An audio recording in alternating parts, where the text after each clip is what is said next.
The silence in the meeting room stretched on for what felt like forever. Jake could see the aliens looking at each other with expressions that ranged from confusion to disbelief. Some were touching their translation devices, clearly thinking something had gone wrong with the technology. Ambassador Kexitar was the first to break the silence. He made a sound that was probably supposed to be a laugh, but it came out strained and uncertain. "Commander Miller, I believe there has been some sort of translation error. When we discuss military campaigns, we mean large-scale operations involving millions of soldiers, hundreds of ships, and the conquest of entire worlds or regions." Jake nodded calmly. "I understand what you mean, Ambassador. And yes, the Six-Day War involved exactly that kind of operation. Multiple armies, air forces, naval units, and the conquest of territory larger than many Earth nations." Dr. Velkun's 4 arms moved nervously as she spoke. "But, Commander, such operations require extensive planning, logistics coordination, troop movements across vast distances. How can all of this happen in just 6 rotations of your planet? Human military doctrine has always emphasized speed and decisive action," Jake explained. "We learned long ago that quick wars are often less destructive than long ones.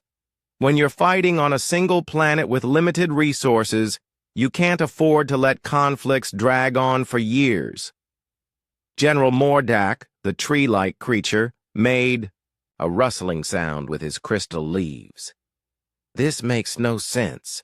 Our fastest mobilization takes at least 20 cycles just to move troops into position. How do humans move so quickly?" Jake thought about how to explain this without revealing too much about human military capabilities. Earth was still new to galactic politics, and he did not want to make these species feel threatened. "It's partly about technology," Jake said carefully, "but mostly it's about mindset. Humans have always lived under the assumption that any major conflict could destroy our entire civilization if it lasted too long. So we developed military systems designed to end wars quickly, one way or another." A new voice joined the conversation. It came from Captain Zara Quinn, who had just entered the meeting room. She was Jake's assistant and had been attending other meetings on the station. She was young, maybe 30 years old, with short brown hair and sharp green eyes. "Sorry I'm late," Zara said as she took a seat next to Jake. "The communications briefing ran long. What did I miss?" "Commander Miller was just explaining human military operations," Dr. Velkun said. "He claims that your species can conduct major campaigns in just a few planetary rotations." Zara raised an eyebrow and looked at Jake. "Which example did you give them?" "The Six-Day War," Jake replied. Zara nodded. "Good choice. Though you could have mentioned the Gulf War ground campaign. That one only lasted 100 hours. The aliens around the table made various sounds of distress. Ambassador Kexitar's green skin had now turned almost white. 100 hours? That's less than 5 days. Exactly, Zara said cheerfully, not seeming to notice how upset the aliens were becoming. And that was against a pretty large military force. The coalition forces moved across hundreds of miles, defeated an army of over 500,000 soldiers, and achieved all their objectives in just 4 days of actual fighting. General Mordak was making worried clicking sounds. "This is impossible. No species can coordinate such complex operations so quickly. You must be talking about small border conflicts or police actions." Jake shook his head. "No, General. These were full-scale wars involving hundreds of thousands of troops, advanced weapons systems, and complete strategic objectives. The Gulf War, for example, involved forces from 34 different nations working together. 34 nations? Dr. Velkun asked weakly. Your species managed to coordinate 34 separate military forces in a campaign lasting only 4 days? Well, the whole war lasted longer, Zara admitted. There was an air campaign that went on for several weeks before the ground invasion. But once the actual invasion started, it was over very quickly. Ambassador Kextar was now clutching the edge of the table with his thin fingers. How is this possible? The logistics alone should take months to organize. Moving supplies, coordinating, communications, establishing command structures. Humans are very good at logistics, Jake said simply. We've had to be. When you live on one planet and wars can destroy your entire civilization, you learn to do everything very efficiently. A small furry creature named Piptar from the Andromedian Collective spoke up. Her voice was high and squeaky. But surely these must be rare examples, exceptional cases that don't represent normal human warfare. Zara and Jake exchanged a look. Zara shrugged. Not really. I mean, there was the Falklands War. Argentina invaded some islands and Britain took them back in about 10 weeks. The actual fighting was even faster. 10 weeks? Several aliens said at the same time. Then there was Operation Desert Fox, Jake added. That lasted 4 days. Operation Urgent Fury took 4 days too. Panama was about 2 weeks, but most of the fighting was over in the first few days. Dr. Velkun was making notes on a device that looked like a crystal tablet. These are all recent conflicts? Mostly from the last 50 years or so, Jake confirmed. Though humans have been fighting fast wars for much longer than that, Alexander the Great conquered most of the known world in about 13 years. Napoleon reshaped all of Europe in less than 20 years. The aliens were now looking at each other with what Jake could only describe as panic. He was starting to realize that maybe he should have been more careful about what he revealed. General Mordak's leaves were rustling frantically. This changes everything we thought we knew about human military capabilities. Your species is far more dangerous than we realized. We're not dangerous, Jake said quickly. We're just efficient. Humans prefer to solve problems quickly rather than let them drag on. This applies to both war and peace. Ambassador Kextar leaned back in his chair, looking overwhelmed. Commander Miller, I must ask you a direct question. What is the fastest military victory in human history?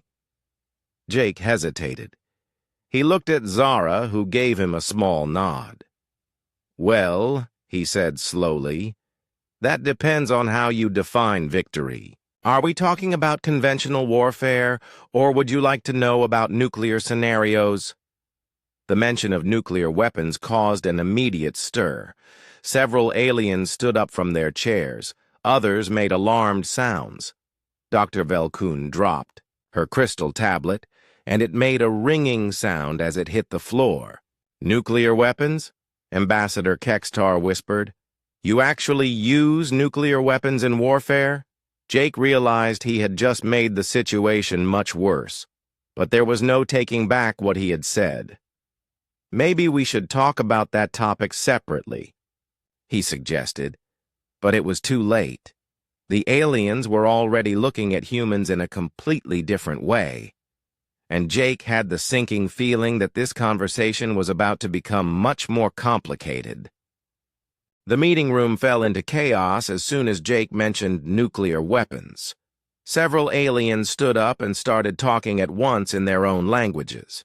Others were frantically pressing buttons on their communication devices, probably calling their home governments. The furry creature named Piptar had climbed onto her chair and was making high-pitched alarm sounds. Jake raised his hands, trying to calm everyone down. Please, everyone, let's not panic. I think we need to approach this conversation more carefully. Dr. Velkun bent down to pick up her crystal tablet, her forearms shaking slightly. "Commander Miller, perhaps it would be better if we heard from someone with more expertise in human military history. Do you have a historian available?" Jake nodded and touched his communication device. "Dr. Lisa Park, could you join us in Conference Room 7? We need your help explaining some things about human military history." Within 10 minutes, Dr. Lisa Park arrived in the meeting room. She was in her 50s, with gray hair pulled back, in a neat bun and intelligent brown eyes behind wire-rimmed glasses. She wore a simple blue dress with the Earth delegation badge on her collar. "Good afternoon, everyone," Dr. Park said pleasantly as she took a seat next to Jake. "I understand you'd like to know about human military history. Where would you like me to start?" Ambassador Kextar had managed to sit back down, though his green skin was still pale.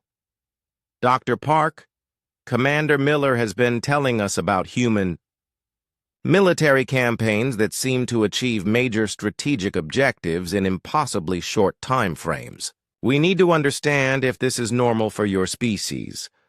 Dr. Park nodded thoughtfully. "I see. Well, let me start with some examples that might be easier to understand, and we can work our way up to the more dramatic cases." She pulled out a small device and projected a map of Earth into the air above the table. "Let's begin with what we call the Gulf War of 1991. This might help you understand how human military operations work." The map zoomed in to show the Middle East. A country called Iraq invaded its neighbor Kuwait. A coalition of 34 nations decided to force Iraq to withdraw. The coalition assembled over 900,000 troops, 2,500 tanks, 1,800 aircraft, and 100 ships. General Mordak's crystal leaves stopped rustling. "That is indeed a major military operation. How long did this take to organize?" "About 6 months to build up forces," Dr. Park replied. "But once the fighting started, the ground war lasted exactly 100 hours. 4 days and 4 hours to be precise." Dr. Velkun was taking notes again. "What kind of objectives did they achieve in this time?" "Complete victory," Dr. Park said simply. "They liberated Kuwait, destroyed most of Iraq's military, and achieved all their strategic goals. Iraqi forces retreated so quickly that we called it the Highway of Death because of all the abandoned vehicles." The aliens exchanged worried glances. Dr. Park continued with another example, or consider the 6-day war that Commander Miller mentioned. In 1967, Israel faced armies from Egypt, Jordan, Syria, and other Arab nations. They were outnumbered about 3-1. But in 6 days, Israel had defeated all these armies, captured territory 3 times their original size, and established air superiority over the entire region. Ambassador Kextar leaned forward. "How is such speed possible? Our military analysts say it should take weeks just to move troops across such distances." "Human military doctrine emphasizes rapid deployment and overwhelming force," Dr. Park explained. "We use what we call combined arms operations. Ground forces, air forces, and naval forces all work together in coordinated attacks. We strike multiple targets simultaneously, rather than attacking one at a time." She changed the map to show Europe. Here's another example. In 1940, Germany invaded France. France had one of the largest armies in the world. With modern equipment and strong defensive positions, Germany defeated them in just 6 weeks. Piptar made a squeaking sound. 6 weeks? But France was a major power. Yes, but Germany used a new type of warfare called blitzkrieg, or lightning war. They used fast-moving tank units supported by aircraft to break through enemy lines quickly, then encircled and destroyed larger enemy forces before they could reorganize. Dr. Park brought up another map. The same German forces then turned east and invaded the Soviet Union. In the first 6 months, they advanced over 1,000 miles and captured millions of enemy soldiers. The room was completely silent now. The aliens were staring at the maps with expressions of disbelief and growing concern. "But surely," Dr. Velkun said weakly, "these are exceptional cases. Not all human wars are so quick." Dr. Park nodded. "You're right. Some human conflicts have lasted much longer. The American Civil War lasted 4 years. World War II lasted 6 years. But even our longest wars include periods of very rapid military action." She changed the display again. For example, during World War II, the Japanese attack on Pearl Harbor destroyed most of the American Pacific Fleet in less than 2 hours. The atomic bombings of Hiroshima and Nagasaki each took less than a minute to destroy entire cities. Several aliens made distressed sounds at the mention of atomic weapons. General Mordak's leaves were rustling again. "Dr. Park," he said carefully, "did you say that humans can destroy entire cities in less than a minute?" Dr. Park looked uncomfortable. "Yes. Though I should point out that nuclear weapons have only been used in warfare twice, both in 1945. Since then, humans have generally tried to avoid using them." "Generally tried to avoid using them?" Ambassador Kekstar repeated. "This suggests that you still consider using them an option." Before Dr. Park could answer, Jake's communication device beeped. He looked at it and then at Dr. Park. "Admiral Hayes is available for a video call if you think that would help explain our nuclear doctrines." Dr. Park sighed. "I think we may have to discuss that topic whether we want to or not. These delegates need to understand how human military thinking works." She looked around the table at all the worried alien faces. "Ladies and gentlemen, I think we need to have a conversation about something humans call mutually assured destruction. But I warn you, this concept might be even more disturbing than what we've discussed so far." Ambassador Kekstar's voice was barely a whisper. "More disturbing than wars that last days and weapons that destroy cities in minutes?" Dr. Park nodded grimly. "Much more disturbing. Because we're about to discuss how humans plan to fight wars that would last less than 30 minutes and end all civilization on our planet." The aliens looked at each other with expressions of pure horror. They were beginning to realize that they had completely underestimated the species that had just joined their peaceful galactic community, and they were starting to wonder if inviting humans to join had been a terrible mistake. The large screen at the front of the meeting room flickered to life, showing the face of Admiral Sam Hayes. He was an older man, with short gray hair and serious blue eyes. Behind him, they could see the command center of Earth's strategic defense. Command, with dozens of officers working at computer stations. "Good afternoon, everyone," Admiral Hayes said, his voice calm and professional. "Dr. Park asked me to explain human nuclear doctrine to our galactic friends. I understand this is a sensitive topic." Ambassador Kekstar was gripping the edge of the table so tightly that his knuckles had turned white. "Admiral Hayes, we need to understand something. Dr. Park mentioned that humans developed weapons that can destroy cities in minutes, and strategies for wars that last less than 30 minutes. This seems impossible." Admiral Hayes nodded grimly. "Not impossible, Ambassador. During the Cold War, which lasted from roughly 1947 to 1991, the two major human powers developed nuclear arsenals capable of destroying all human civilization multiple times over." Dr. Velkun's forearms were trembling as she took notes. "How many nuclear weapons did humans build?" At the peak, around 70,000 nuclear warheads existed on Earth, Admiral Hayes replied. The United States and Soviet Union each had enough firepower to destroy every major city on the planet several times over. Pip Tar fell off her chair. General Mordak's crystal leaves were making a sound like wind chimes in a hurricane. Several other aliens looked like they might be sick. 70,000? Dr. Velkun whispered. Why would any species build so many weapons of mass destruction? Dr. Park leaned forward. That's where the concept of mutually assured destruction comes in. The idea was that if both sides had enough nuclear weapons to destroy each other completely, neither side would dare to attack first. It was a balance of terror, Admiral Hayes explained.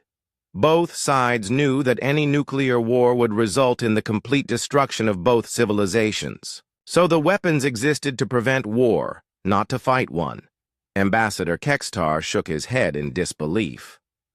But if no one intended to use these weapons, why develop scenarios for 30-minute wars?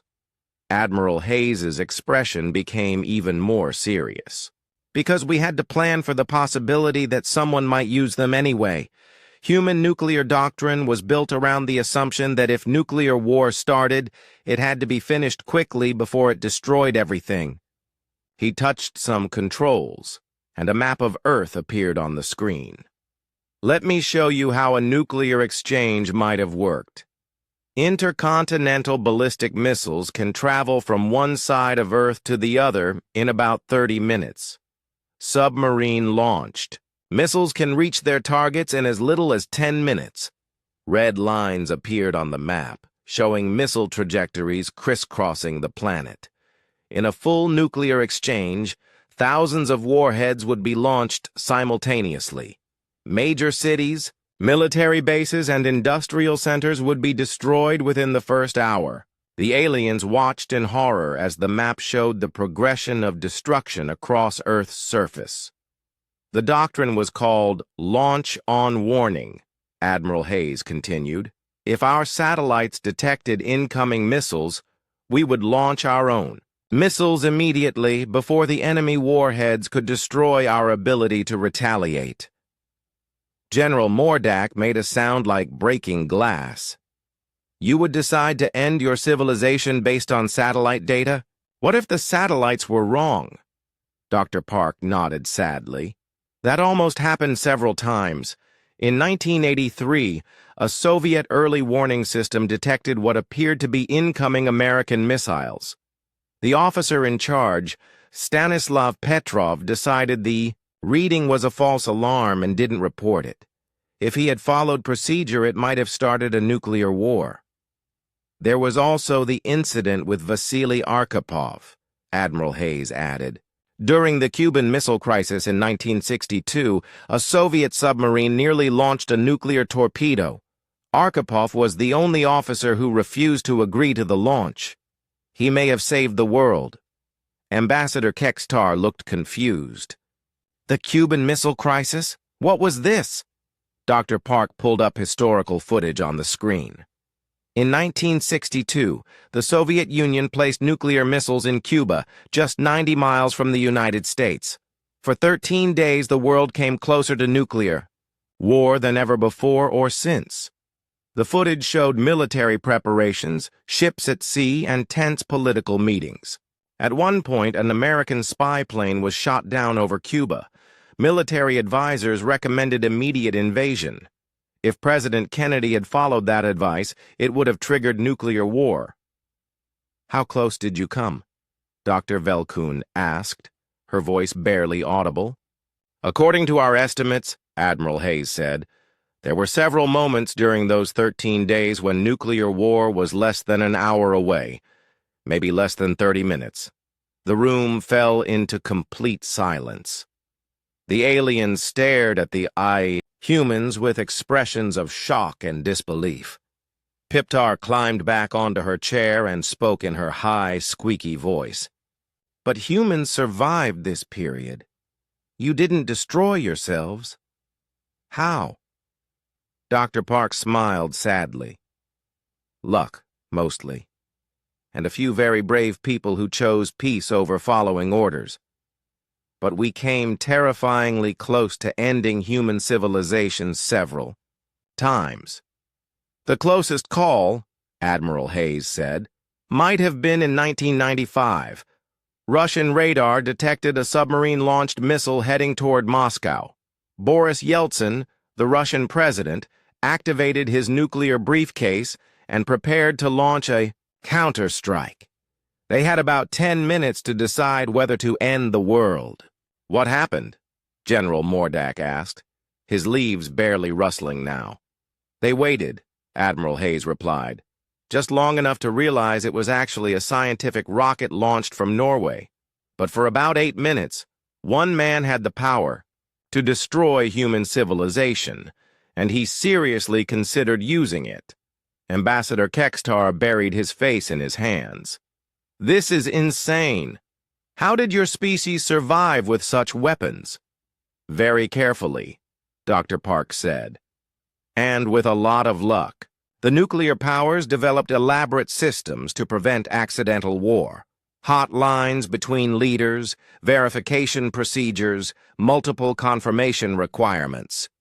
But the weapons still exist, Admiral Hayes admitted. Today, 9 human nations possess nuclear weapons. The total number is much smaller than during the Cold War, but still enough to cause catastrophic damage. Dr. Velkun looked up from her notes. Admiral, you mentioned 30-minute wars. Can you explain exactly how fast a modern nuclear conflict would unfold? Admiral Hayes nodded grimly. From the moment the first missile is launched to the complete destruction of both civilizations would be approximately 30 minutes. Maybe less if submarine-launched weapons are used. He brought up a timeline on the screen.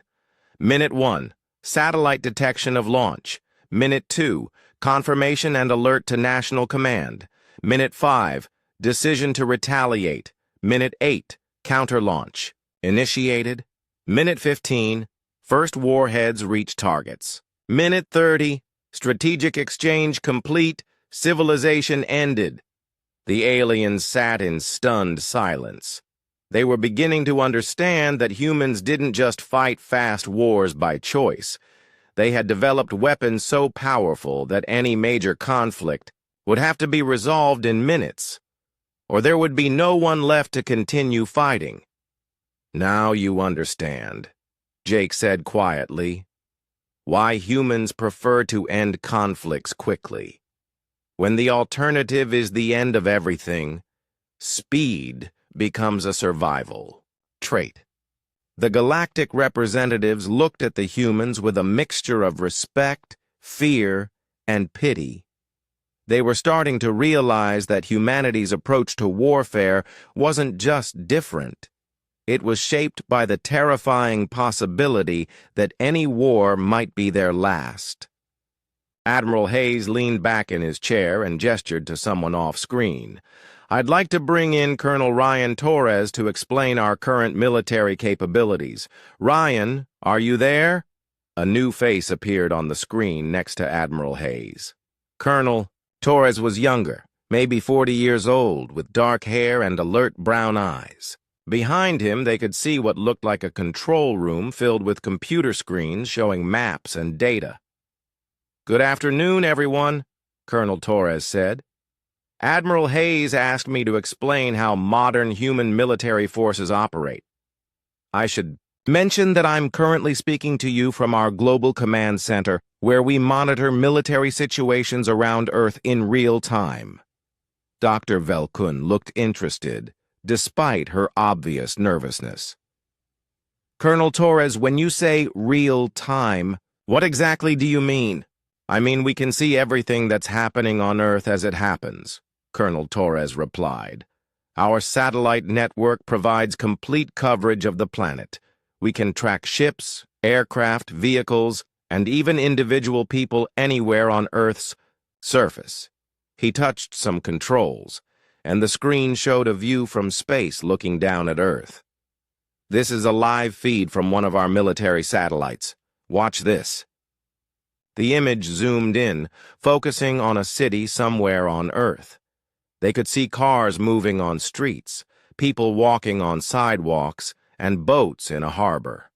The detail was incredible. "We can read license plates from orbit," Colonel Torres explained. "We can identify specific aircraft types, count personnel, and track vehicle movements across entire continents." General Mordak's crystal leaves were rattling nervously. "This level of surveillance, how do you use it for military operations?" "Let me give you an example," Colonel Torres said. "If we needed to conduct a strike against a specific target anywhere on Earth, we could identify the target, plan the mission, and execute the attack within hours." Ambassador Kextar leaned forward. "Hours? From decision to completion?" "Sometimes less," Colonel Torres admitted. "If we're using cruise missiles launched from submarines, the flight time to target might be only 30 minutes. For intercontinental, ballistic missiles, as Admiral Hayes mentioned, it's about 30 minutes to anywhere on the planet." Captain Zara Quinn, who had been quiet during most of the conversation, spoke up. "Colonel, maybe you could tell them about Operation Neptune Spear. That's a good example of how quickly we can respond to intelligence." Colonel Torres nodded. "Good example, Captain. In 2011, human intelligence located a high-value target in Pakistan. From the time we confirmed his location to the completion of the mission was less than 24 hours. "What kind of mission?" Dr. Velkun asked. "A surgical strike using special forces," Colonel Torres replied. 2 helicopters, 24 soldiers flew 160 miles into another country, eliminated the target, and returned to base. Total time on target, about 40 minutes. The aliens looked confused. Piptar squeaked. "You invaded another country for 40 minutes?" "It wasn't really an invasion," Jake explained. "It was what we call a surgical strike. Very precise, very limited objectives, minimal casualties." Colonel Torres brought up a new display showing aircraft. "Let me explain how human air power works. These are F-22 fighter aircraft. They can fly at twice the speed of sound and can be anywhere in the world within hours." The screen showed sleek angular aircraft that looked deadly even in the peaceful meeting room. Each aircraft carries precision-guided weapons that can hit targets smaller than this conference room from hundreds of miles away. "How precise?" General Mordak asked. "We can put a missile through a specific window of a building while leaving the building next door completely undamaged," Colonel Torres said matter-of-factly. Dr. Park leaned forward. "Colonel, maybe you should explain the concept of shock and awe to help them understand modern human military doctrine." "Right," Colonel Torres said. "Modern human military strategy is based on achieving what we call information dominance and rapid decisive operations. The idea is to overwhelm enemy forces so quickly that they can't mount an effective defense." He showed footage of military operations. In the 2003 invasion of Iraq, coalition forces used precision strikes to destroy over 3,000 targets in the first few hours of the war. Command centers, communication networks, air defenses, all destroyed simultaneously. The footage showed explosions lighting up the night sky over a city. But what struck the aliens was how precise and controlled it all looked. The enemy military was effectively defeated before they knew the war had started, Colonel Torres continued. Their command structure was destroyed, their communications were cut, and their ability to coordinate a defense was eliminated. Ambassador Kextar was staring at the screen with wide eyes. "How do you coordinate such complex operations across such vast distances?" "Modern human military forces are completely networked," Colonel Torres explained. "Every soldier, every vehicle, every aircraft is connected to our global communication system. A soldier on the ground can call for air support and have fighter aircraft respond within minutes. He showed them a map with thousands of moving dots. This shows the current position of every major military unit on Earth. We can coordinate operations, involving forces from multiple countries across multiple continents in real time. Dr. Velkun was writing notes frantically. Colonel, what is the fastest military response time in human history? Colonel Torres thought for a moment. Well, for air response, we can have fighter aircraft airborne within minutes of an alert. The fastest recorded scramble time was probably during the September 11th attacks, when fighters were launched and intercepting aircraft within about 6 minutes. 6 minutes from alert to intercept? Dr. Velkun repeated. That's correct. And for Special Forces operations, we've had teams deploy and complete missions in under an hour from initial orders. Piptar made worried squeaking sounds. How is this possible? Our fastest military response takes several cycles just to organize. Colonel Torres smiled. It's all about preparation and training. Human military forces train constantly for rapid response scenarios. We have forces on alert 24 hours a day, ready to deploy anywhere in the world within hours. He showed them footage of military exercises. These are routine training operations. Watch how quickly human forces can deploy and coordinate complex operations. The footage showed hundreds of aircraft taking off simultaneously, ships launching from ports, and thousands of troops moving with clockwork precision. It looked more like a choreographed dance than a military operation. Every major human military practices what we call power projection, Colonel Torres explained. The ability to deploy significant military force to any location on Earth within days or hours. Admiral Hayes spoke up from his position on the screen. Colonel, why don't you tell them about our current alert status? Of course, Colonel Torres said. At this moment, human military forces have aircraft on patrol over every major population center, submarines on station in every ocean, and rapid response forces ready to deploy to any crisis within hours.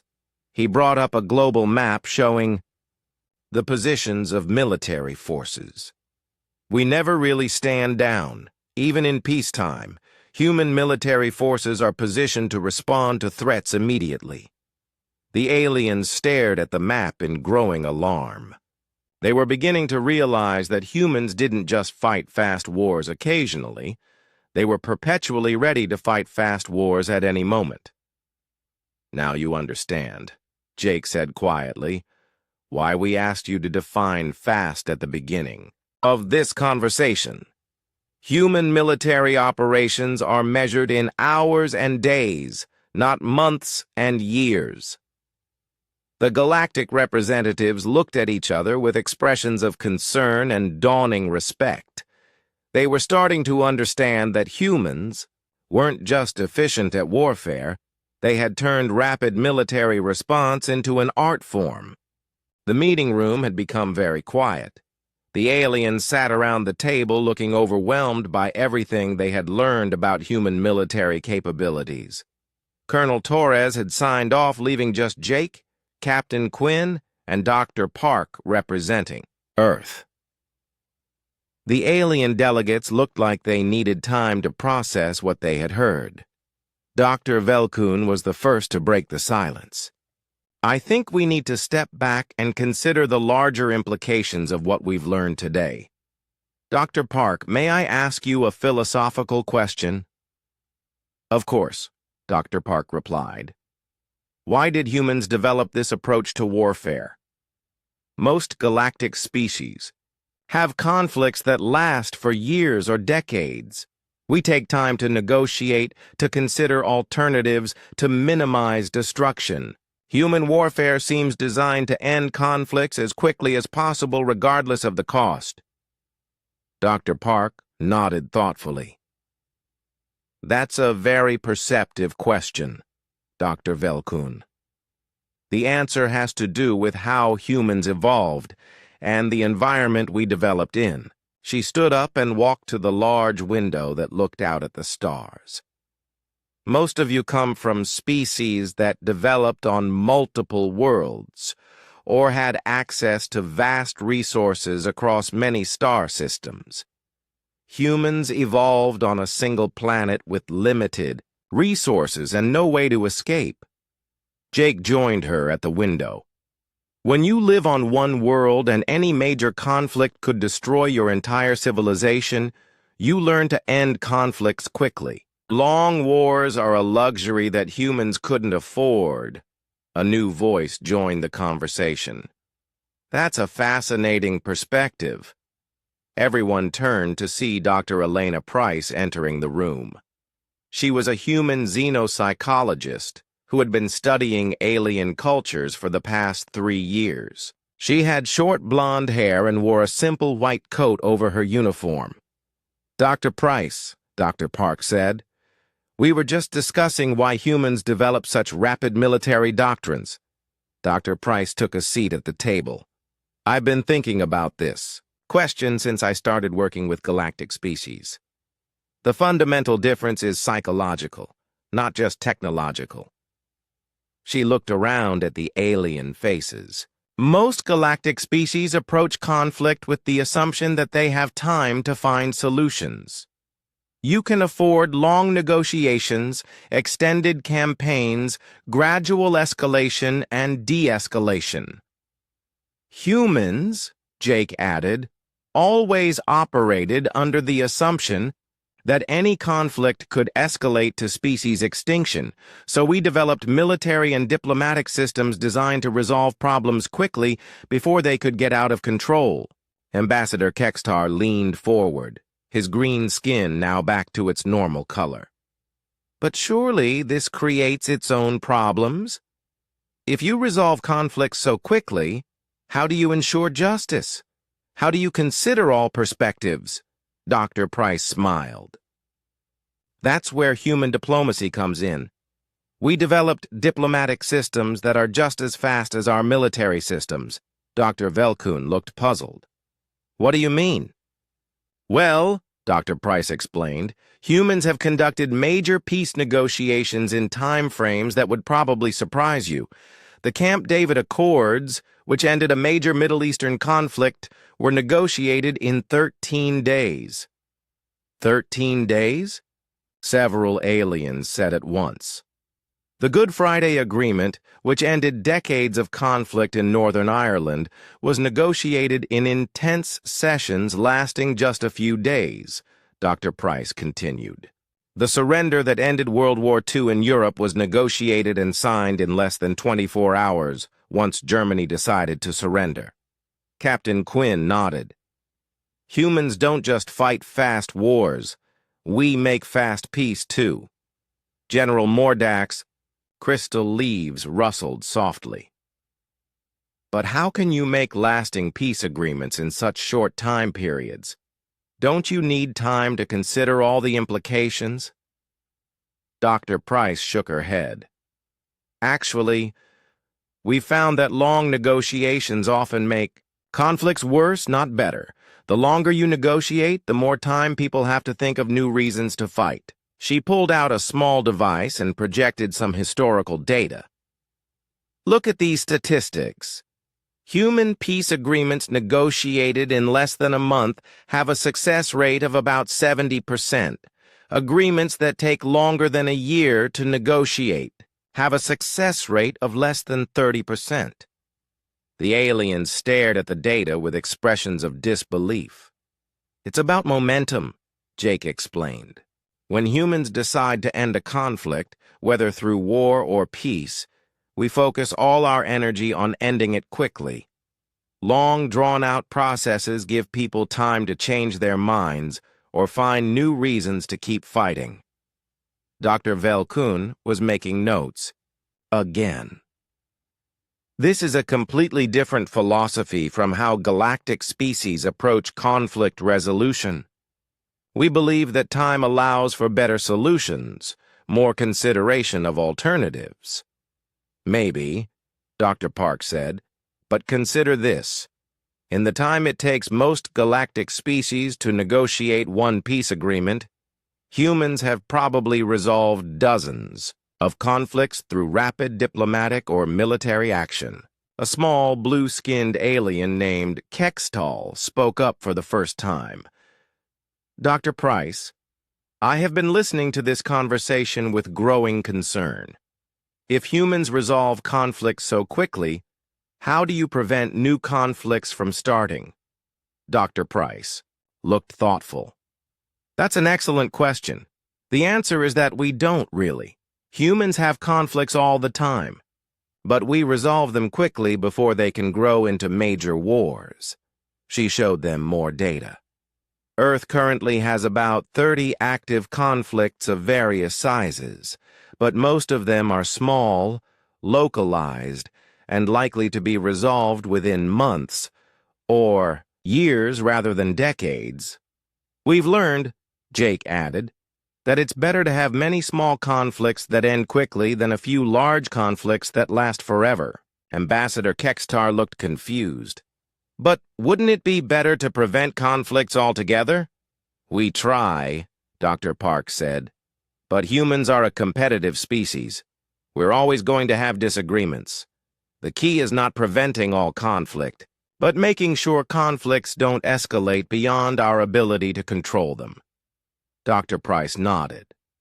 Human history is full of examples of small conflicts that were ignored until they became massive wars. We learned that it's better to address problems quickly, even if the solutions aren't perfect.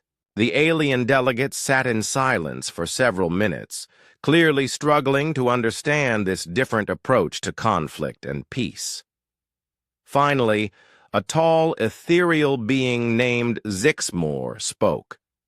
This was the first time anyone from the Etherian collective had participated in the conversation. Dr. Price, I must ask a difficult question.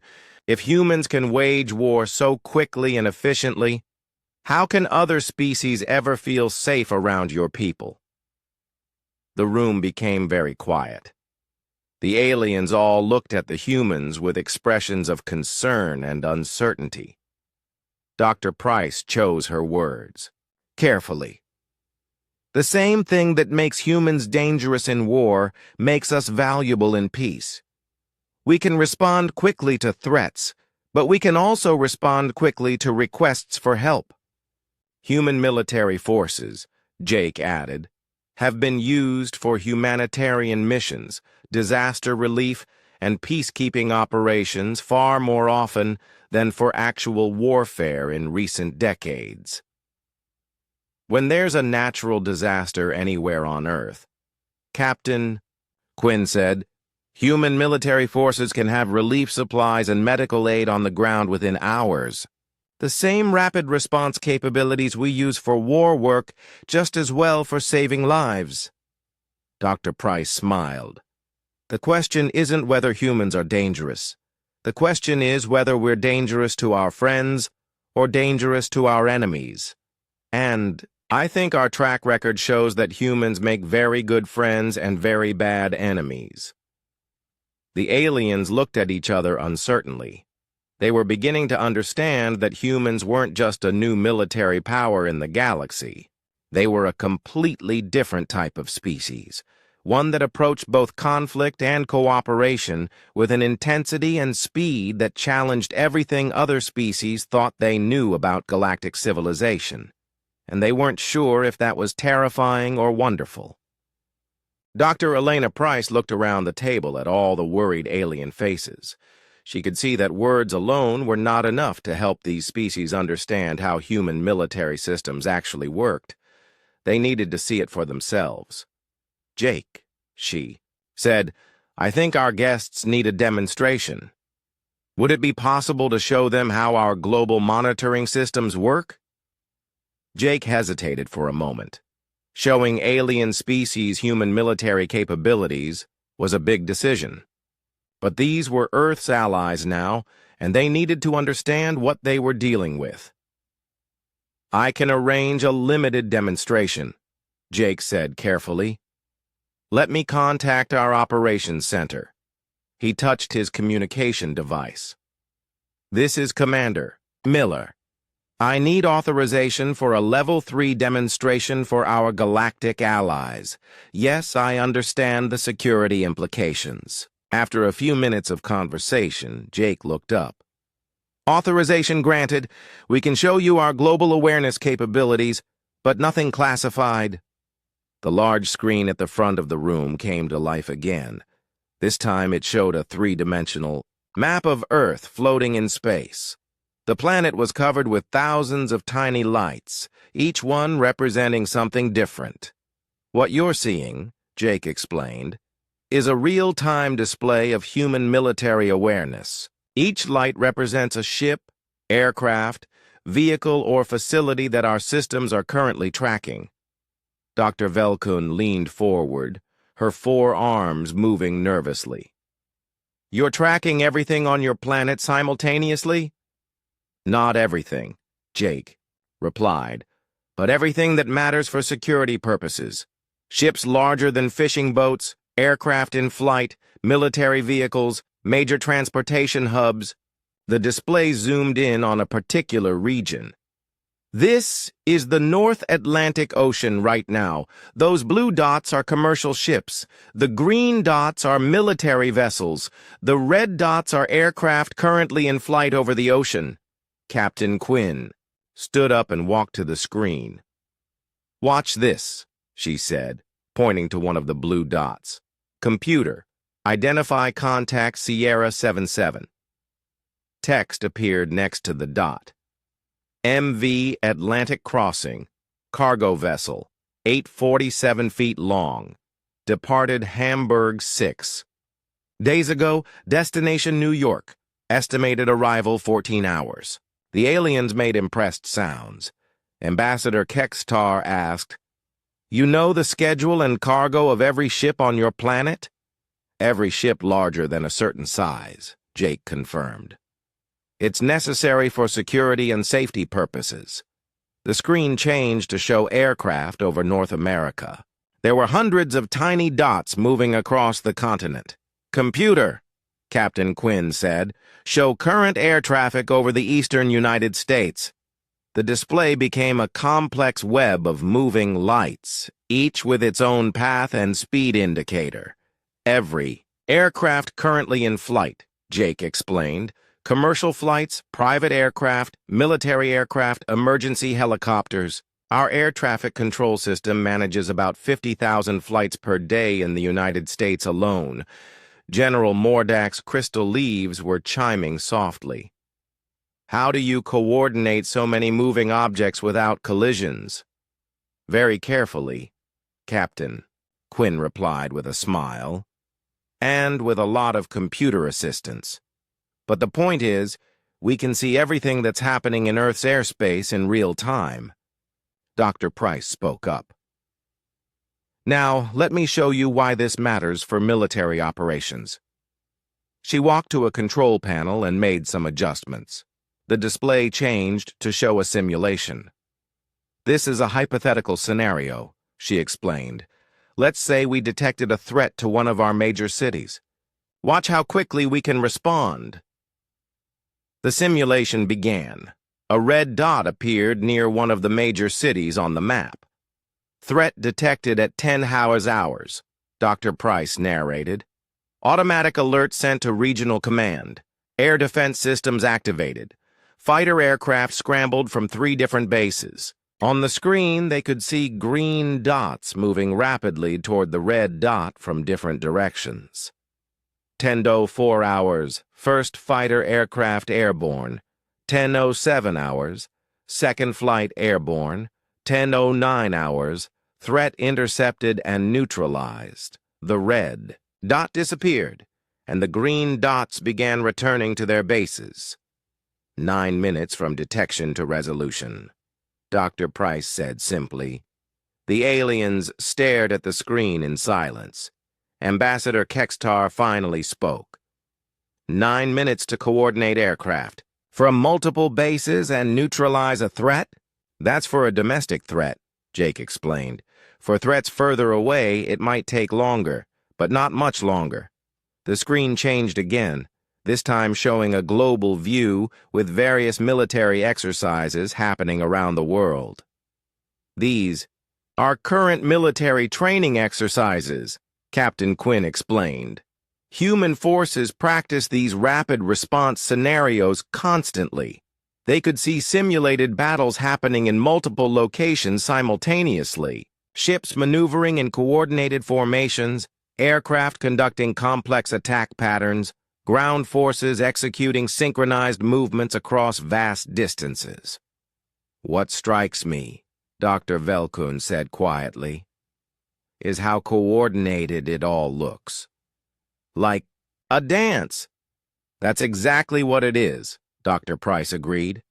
Human military doctrine is based on precise coordination and timing. Every unit knows exactly what every other unit is doing at all times. A new voice joined the conversation from the communication system. Commander Miller, this is Captain Ben Foster from the 94th Fighter Squadron. I understand you're demonstrating air combat capabilities. That's correct, Captain Foster, Jake replied. Could you explain modern air combat to our guests? Captain Foster's voice was confident and professional. Certainly. Modern air combat happens very fast. A typical engagement between fighter aircraft lasts about 30 seconds from first contact to resolution. 30 seconds? Pip-Tar squeaked. Sometimes less, Captain Foster continued. Modern fighters can detect enemy aircraft from over 100 miles away, fire missiles from 50 miles away, and complete an engagement before the enemy even knows they're under attack.